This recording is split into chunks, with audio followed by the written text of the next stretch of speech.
दोस्तों मुझसे लोग पूछते रहते हैं कि आपने लास्ट अटेम्प्ट में क्या डिफरेंट किया था जिसकी वजह से आपका ग्रुप 1 का एग्ज़ाम्स क्लियर हो गया था इतने अच्छे मार्क्स से।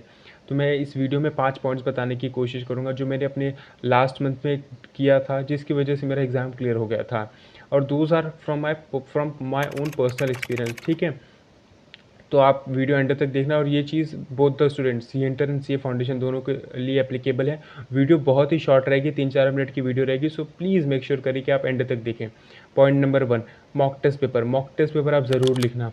अभी तक आपने नहीं लिखा था तो एटलीस्ट एक मॉक टेस्ट पेपर पर सब्जेक्ट ज़रूर लिखना है, जैसे आपका रिवीजन एंड हो। लेट सपोज आप 5 तारीख से लेके 10 तारीख तक टेक्स्ट को रिवाइज़ करें, तो मेक श्योर करिए कि 10 तारीख को जब आपका लास्ट डे ऑफ रिवीजन हो उस दिन 2 to 5 बैठ के एक मॉक टेस्ट पेपर तो ज़रूर लिखें। मॉक टेस्ट पेपर का सोर्स क्या होगा? ICAI 2 mock test paper issue करता है, दोनों ही इशू हो चुका है। एक मॉक टेस्ट पेपर आप एनालाइज़ कर लेना खुद से क्विकली, बाकी के एक मॉक टेस्ट पेपर जो है आप वो ज़रूर देना 2 to 5 का टाइमर लगा के एकदम आईसीएआई की रूटीन में एकदम प्रॉपर बैठ के एग्ज़ाम लाइक सिचुएशन क्रिएट करके अपने घर पे या कहीं पे भी जाके लाइब्रेरी में आप बैठते हैं तो वहाँ पे तो एटलीस्ट एक मॉक टेस्ट पेपर ज़रूर देना। अब मैं उसका एक रीज़न बताने की कोशिश करता हूँ। एडवांस अकाउंट्स का जो पेपर होता है ना वो कभी भी हार्ड नहीं आता। एडवांस अकाउंट्स का पेपर ईजी आता है प्लस एवरेज आता है, ठीक है?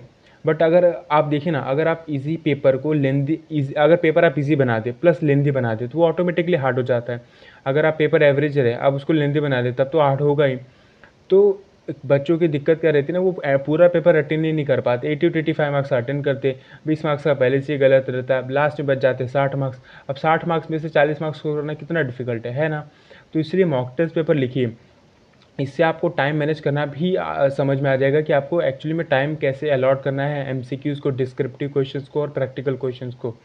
लॉ में भी सेम ऐसा होता है, लॉ का पेपर ईज़ी आता है प्लस एवरेज आता है। अब ईज़ी और एवरेज के कॉम्बो में आप अगर hard lengthy question paper add कर देंगे, मतलब पेपर ईज़ी है बट वो लेंदी है, तो ऑटोमेटिकली हार्ड बन जाता है।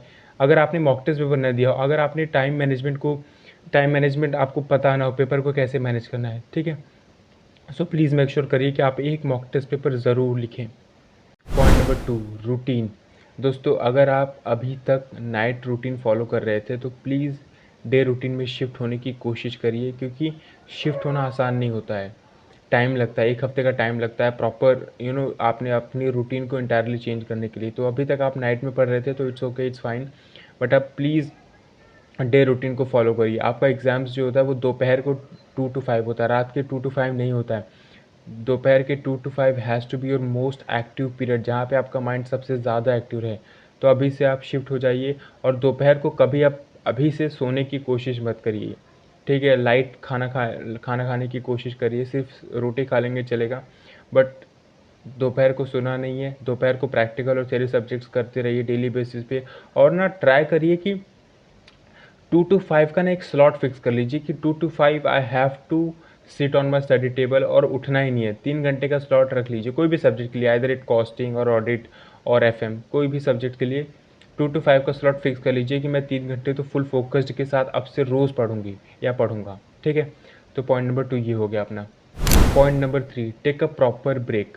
दोस्तों अभी ना पिछले 4-5 महीने से आप लोग पढ़ाई कर रहे होंगे डेली बेसिस पे 10 से 12 घंटे, और अगर जिसका फर्स्ट अटैम्प्ट हो तो पिछले 9 महीने से पढ़ाई कर रहा होगा, ठीक है? अब आपको ना इस सिचुएशन में लास्ट फेज़ ऑफ प्रिपरेशन में सबसे ज़्यादा ओवरथिंकिंग होगी, सबसे ज़्यादा प्रेशर फील होगा। और इस टाइम पे लोग कहते रहते हैं कि दिन रात आप पढ़ते रहे, बट ये सारे फैक्टर्स को भी ध्यान में रखना है कि आप बर्नआउट ना हो जाए। सो जब भी आपको नेसेसरी हो या फील आए कि बहुत पढ़ाई कर ली, एक ब्रेक डिज़र्व करते हैं, तो प्लीज़ एक दिन का ब्रेक ले लेना, कोई दिक्कत नहीं है। बट मेक श्योर करिए कि ना आप अगर आप उस ब्रेक को प्लान कर लेना तो सबसे बेस्ट चीज़ कर लेंगे कि लेट सपोज़ आज 5 तारीख है, तो 5 अगस्त से लेके 15 अगस्त तक मैं डेली पढ़ूंगा, डेली बेसिस पे 10 से 12 घंटे पढ़ूंगा, और उसके बाद 16th को मैं ब्रेक ले लूँगा। अगर आप ब्रेक को प्लान कर लेंगे ना तो वो और ज़्यादा रिवॉर्डिंग हो जाता है। या तो आप पढ़ते रहिए, जब भी आपको लगे कि आज पढ़ने का मन नहीं है या आज अच्छा नहीं लग रहा, तो उसी दिन आप रैंडमली बेसिस पे अपने आप को प्रॉपरली ब्रेक देना इन द सेंस कि उस दिन बिल्कुल पढ़ना ही नहीं और नेक्स्ट डे वापस ट्रैक पे आ जाना। एक थियरी होती है जिसमें कहते हैं कि अगर आप कोई रूटीन में हो, अगर आप उस रूटीन को एक दिन ब्रेक करते हो ना, तो सेकेंड डे में रूटीन में वापस आने के बहुत ज़्यादा चांसेस होते हैं, और या लाइकलीहुड चांसेस होते हैं कि आप रूटीन वापस आ जाओगे। बट कोई भी हैबिट को आप 2 दिन 3 दिन कंटिन्यूस बेसिस पे ब्रेक कर दोगे तो बहुत मुश्किल होता है वापस ट्रैक पे आना।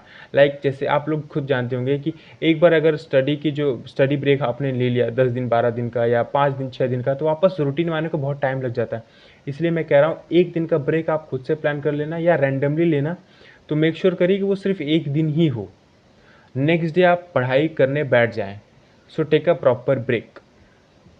पॉइंट नंबर 4 में मैं ये एक्सप्लेन करने की कोशिश करूँगा आप लोगों को कि देखो, आप ना ऑलरेडी पिछले बहुत सारे महीनों से मेहनत करते आ रहे हो, ठीक है। आप कुछ ऐसा मत कर देना लास्ट मंथ में जिसकी वजह से पूरी मेहनत ही बर्बाद हो जाए। आप समझ रहे क्या बोल रहे हैं? अभी तक आप डिस्ट्रैक्टेड नहीं थी, पूरी फोकस के साथ पढ़ाई कर रहे थे, तो फॉर द नेक्स्ट 25 डेज़ और मेहनत कर लो, काम बन जाएगा आपका। इट्स लाइक कि आपका मोटिवेशन होना चाहिए कि यार मैंने इतने दिन पढ़ाई की है ना, मुझे उसका वर्थ इट, उसका आउटपुट निकालना ही है।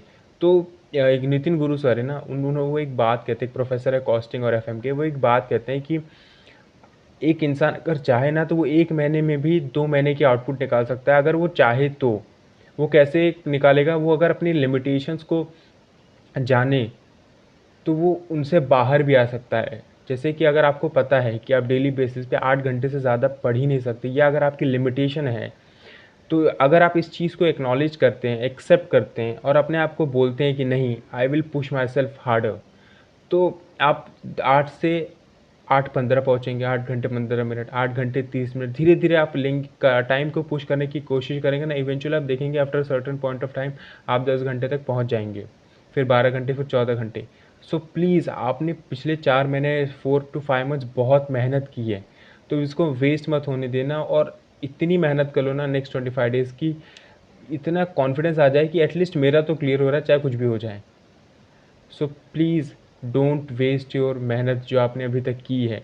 अभी तक आप मेहनत करते आए, बस कुछ दिन और है, एंड उसके बाद तो एंजॉय करते रहना, स्ट्रीम करते रहेंगे हम लोग, ठीक है। So please please work hard for the next 25 days more, that's it. Point number 5 दोस्तों, point number 5 talks about accuracy. Accuracy का मतलब ये होता है कि सीए जैसे प्रोफेशनल एग्जाम्स में, या सीएस में, या सीएमए में, आप जब भी ऐसे एग्ज़ाम्स के लिए अपीयर कर रहे हैं ना, तो प्लीज़ ये चीज़ समझने की कोशिश करिए, ये बोर्ड्स के एग्ज़ाम्स नहीं है जहाँ पे आप 100% सिलेबस करके जाएंगे और 99% स्कोर करके आएंगे। नहीं, ये प्रोफेशनल एग्ज़ाम्स हैं, यहाँ पे 40 मार्क्स लाना मुश्किल होता है। तो मेरी ये टिप रहेगी इज़ दैट कि आपको 40 मार्क्स लाने के लिए ना 100% सिलेबस करने की ज़रूरत नहीं है। अगर आपको 80% सिलेबस या 70% सिलेबस भी 100% एक्यूरेसी के साथ आता है, 100% एक्यूरेसी के साथ आता है, तो भी आप इजीली पेपर को क्रैक कर पाएंगे, ठीक है। तो ये इस चीज़ पे ओवर थिंकिंग मत करना कि मेरा तो सिलेबस से कंप्लीट नहीं हुआ। आपका जितना भी सिलेबस अभी तक कंप्लीट हुआ ना, आप उसी को 100% एक्यूरेसी के साथ करिए।